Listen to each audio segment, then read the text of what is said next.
mal de changements pour moi depuis l'an dernier. Par contre, c'est une course que je commence à bien connaître, et ça va pas changer. Avec l'expérience que j'ai, maintenant je sais que la question qu'on m'a souvent répétée, de savoir si je vis les étapes ou générales, elle n'a pas trop lieu d'être parce que c'est souvent le tour qui décide à votre place. Donc, et peut-être plus encore cette année avec la première semaine qu'on va avoir qui s'annonce assez piégeuse. En tout cas, voilà, c'est sûr que c'est pas dans ma nature de perdre du temps volontairement, mais je pense que ça va s'éclaircir assez vite en fonction de ma condition réelle et puis des éventuels faits de course. En tout cas, c'est sûr que depuis le début de l'année, moi je me sens bien dans l'équipe, j'ai pas mal FDJ et ça se traduit dans certains résultats, mais de manière générale dans mon ressenti. Et je pense aborder ce tour en tout cas dans de bonnes conditions. Je ne sais pas si je peux rajouter grand chose. C'est sûr que dans l'hiver, on avait commencé à établir des plans et compter sur le fait d'être plusieurs dans le premier groupe sur une étape de montagne.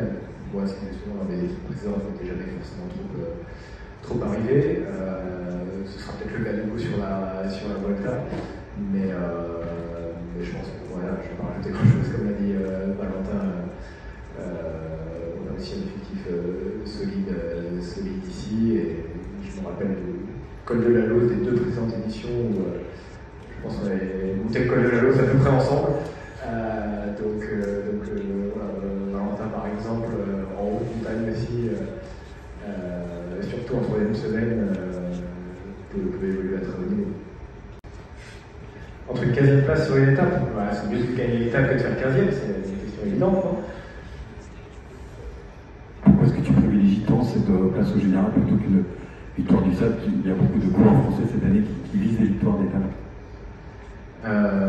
Moi, je ne dis pas forcément que je privilégie, mais je dis que la classement général, je trouve qu'en France, on est assez un peu hypocrite, on va toujours chercher la petite bête, c'est-à-dire qu'on se plaint de ne pas avoir un coureur français qui a gagné le Tour depuis 40 ans, mais en même temps, on se moque des coureurs qui...